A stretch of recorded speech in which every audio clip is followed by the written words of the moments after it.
Hello, and welcome to Sharing Stories, a podcast featuring profiles of help and hope from Season of Sharing Fund. I'm David Boyer. Did you know that 1 in 3 homeless veterans live in California? That means that many of the people you see on the streets who are unhoused have served this country. Over the past few years, thanks to both local and national programs, the number of homeless veterans has dropped significantly. And Season of Sharing Fund is proud to be part of the Bay Area's safety net for the region's veterans. We have been there for service members and their families when a month or two of rent made the difference between staying in their home and becoming unhoused. Hello. How are you? I'm well. Nice meeting Great you. to meet you. Yes. Thank you for having me. In the final episode of this season of Sharing Stories, I'm going to introduce you to an Army veteran in Marin who recently received emergency rental assistance from the Season of Sharing Fund. I'm Raymond Fiuren Jr. I'm 62 years old. I work at Coleman Elementary School in San Rafael. I'm an IA in special ed. I'm a campus supervisor. This year will be my 19th year there, which is like, wow. But yeah, it's very gratifying. Why? It's like when I walk into the school in the morning, it's a euphoria. I can't, it's just, it's like, wow, I'm here. So I'm just very grateful to be a part of what we're doing. What's it like working with kids? Great. And in the position I'm in, I am not with just one group. I know the whole school from TK to 5th grade. So it's just interacting, recess, getting to help them with their social connections and trying to help them get through whatever we're going through and bring them happiness, bring them fun, try to relieve any stress that could be brought from the outside world to them. Just give them love. You have to have a lot of patience. And you have to have humor too. But it's the most gratifying thing I've ever done. And it feels like I've gone full circle because it's like I never expected to be at a school. You know, school for me as a kid was bad. I went through a lot of problems. So it seems like my connection with kids that have similar hard times, that they seem to get that, okay, you can do it. I was in your shoes. I give them that you can move on. This is nothing. It's not the end. You're not going to fail and, you'll be all right because I have made it. You see, Raymond's childhood was not easy. Elementary school and middle school never felt like a safe space, and his experiences have left some deep emotional scars. I grew up in San Francisco in the Sunset District. My mom and dad had me young, so it was rough at times going through. And so what happened was that I ended up having to go to this school, and it was to help. I don't know what it was to help us deal with each other. And I mean, it was different because back then they had a room called the Think Room, and that meant solitary confinement if you kind of, I don't want to say that about the teachers, but it just didn't seem like the concern of the child was 100% there. It was like families sticking their kid in there that had polio. And it's like, why are you here? I mean, half the time we'd all look at, it was just so many different things like, I don't know, is it just they want to, at times it's like, you just want to get rid of us? And so, but it was hard because their focus wasn't education. It was getting you to be able to fit in, to be more obedient, I guess. So when they sent me back out into the public school system, it was like, whoa. So I had another obstacle now that was like, wow, wait, I just did all this and now I'm behind. I'm scared. I don't know what to do. So by the time I got out of there, I was just done. Raymond finished with high school and then went into the Army in 1983. And I was curious what led him to the Army. I was not in a good way. Everything was just spiraling out. And I don't know why I picked that now, but it was the best thing that I ever did. It just changed my life. The people I met, being a cook in the Army, it was just, it changed me. It's where I got my resilience for things. He stayed in the Army for 10 years. And oddly enough, when I got out, I was the last group to be let out of service because my unit went to Iraq for the first war. So, I mean, I missed it by a week. So, yeah, so that ended that. I came back home and started cooking in restaurants and all the way through the 90s, and then decided that the pay wasn't really great here, and everything seems to start its upward climb of rental and stuff. So I moved to Massachusetts in 2000 and worked at 3 different places there, and all through 9/11 and all that. But by then my body was too beaten up. And I lifted this little portable coffee thing, and I went walking, and I wish my ankle would have broke, but my back, just you could hear like gunshots going off. My lower L4 and L5 disc just, and I kept working because there was only 2 of us. He worked for more than a year, and by the time he went in for back surgery, he could barely get out of a chair. The surgery went well, and he tried to return to cooking, but then he had a stroke. I was just sitting on the couch, and I felt this incredible pain shoot to my head, and luckily I stood up and didn't pass out. But there was blood on the right side of the brain, and I was not well. I was in the trauma unit for 2 weeks.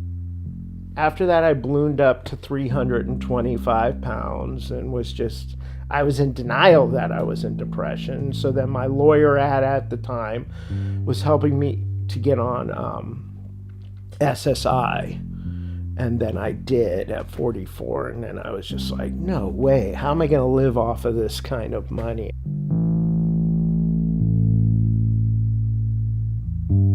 So I came back home here in 2007, February, and I went to my grandmother's, and I just had a chair and sat in a chair out in front of the house all day, every day.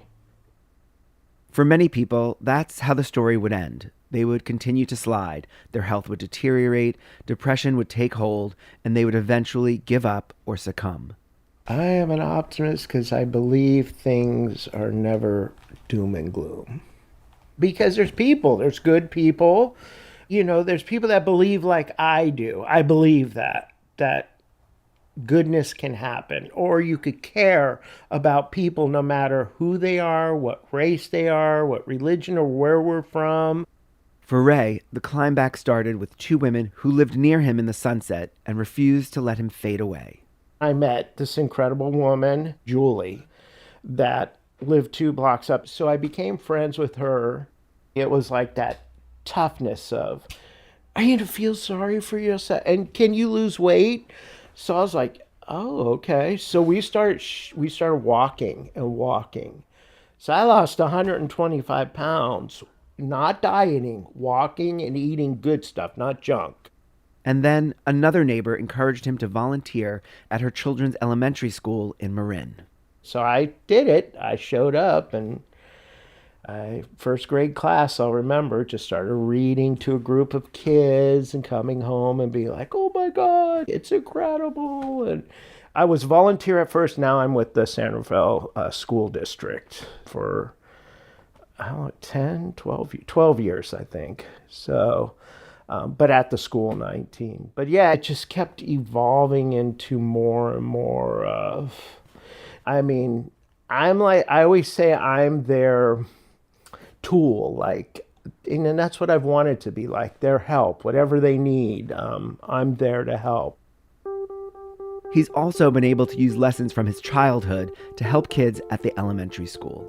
Like I had this one kid that was like my height and built at his age at school, and he had a lot of hurt, and I would walk with him there, and he'd look at me like, how come you're never yelling at me or and I'm like, why?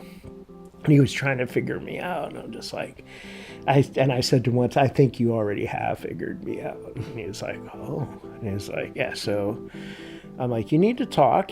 I'm here. So I wish I had that then, you know what I mean? Someone that would not right away, oh, you're a bad kid, you're not listening. And to me, it was like, you're not listening. And that's what I see. They need to be heard. And when he's at the school, it makes his own hardships that much more bearable. I have pain that sometimes I have to get through, but it seems like sometimes that pain just relaxes itself. And it's like, wow, I'm here. It's everything, I say. I call it my kingdom of heaven. I believe it's a kingdom of heaven for everybody. But it's just when I go there, I'm standing out front and greeting everybody. It doesn't matter what's going on around. It's just the most magical feeling. I guess I could say I feel like I'm Willy Wonka at the gate, getting ready to let everybody in. Getting to this point hasn't been easy, which may be why it means so much to him. I'm grateful. I've had to overcome a lot of 8 major surgeries in the last 10 years. So he has had 3 surgeries on his arm, both knees replaced, a kidney stone removed, and a neck surgery, 3 vertebrae, and then also closing a hole in the heart. So my determination to recover all the time so I can stay at school. So I always went the full, just like, no, this has to get better. And it's worked. The miracle one was I had this in 19 or 20, the vertebrae. And I thought I was going to be in a neck brace and all that after the surgery. And I did it on Christmas break. And I went right after Christmas break, I was right back at school. Even though he was often in pain, Ray was feeling pretty good about his life in general. But a few years ago, the bottom fell out. In rapid succession, his aunt, his mother, his father, and his grandmother passed away. And he had an altercation with a roommate and had to move out of the place he had been living for 8 years. So I went to my sister's, and she said, we have a thing, you can't stay here. And I really didn't have anywhere to go. I was homeless. And luckily, somebody recommended me to go see VA homeless on I think it's on Harrison Street. That VA clinic connected him with a range of homeless veteran services, including Swords to Plowshares, which helped him find housing. Swords and Plowshare, where all this came from. All what? Oh. The furniture, the bed in there, and then they paid for the first year almost of the rent here. And then the goal was to get a housing voucher. The housing voucher was supposed to come through the HUD Veterans Affairs Supportive Housing Program, also known as HUD-VASH. So we started the process of getting the voucher. And she just kept going on it. And then with Swords and Plowshare, June was the end of them being able to help me. So that's where we needed the voucher to kick in. And it didn't kick in till August. So I'm like, oh my God, I can't pay the rent for 2 months. So there was some stressful, but then yet I thought, no, I've been through a lot. It'll work itself out. The uncommonly robust safety net of the Bay Area that Season of Sharing Fund is part of came through for him. His case manager at Swords to Plowshares contacted Connect Marin, who contacted Season of Sharing Fund. And they says, we'll pay for the 2 months. I mean, they were a savior. It just saved the day. It really did. I don't know what I'd be with if I didn't have where I live right now. I have so much peacefulness, happiness, love. I'm able to do what I want in every day. I'm able to give my 100% at school because of Season of Sharing. They were very gracious to me.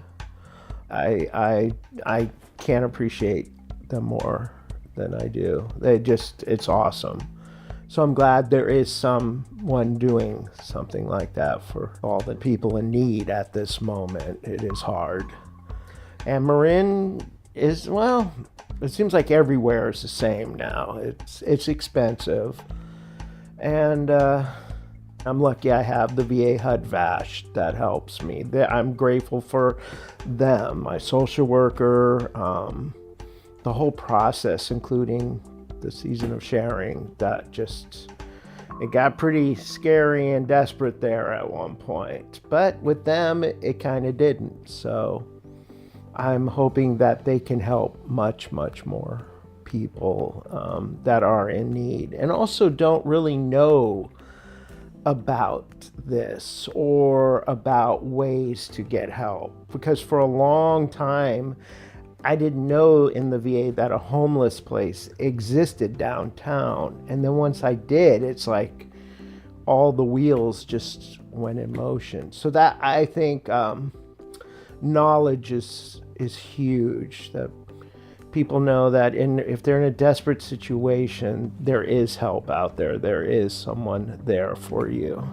And I am very grateful to the people that are helping, donating. Without them, there is none of this. Without their care, empathy, there would not be a Season of Sharing. And I'm very grateful to them for helping. It's huge. Thank you for listening to this season of Sharing Stories, and thanks to Raymond for sharing your story. Season of Sharing Fund provides one-time financial assistance to individuals and families in the Bay Area during times of crisis, when a little support can have an enormous impact. Together, we help our neighbors remain housed, cared for, and nourished so they can get back on their feet. If you want to hear more stories like this one, subscribe to Sharing Stories wherever you get your podcasts, or go to seasonofsharing.org/podcast. And if you want to give peace of mind to a neighbor in crisis, you can donate to Season of Sharing Fund on the website too. 100% of your donation will go to providing relief to local people experiencing unexpected crises. And if you're experiencing housing or food insecurity, you can always call 211 for assistance. Until next season, I'm David Boyer, and this is Sharing Stories.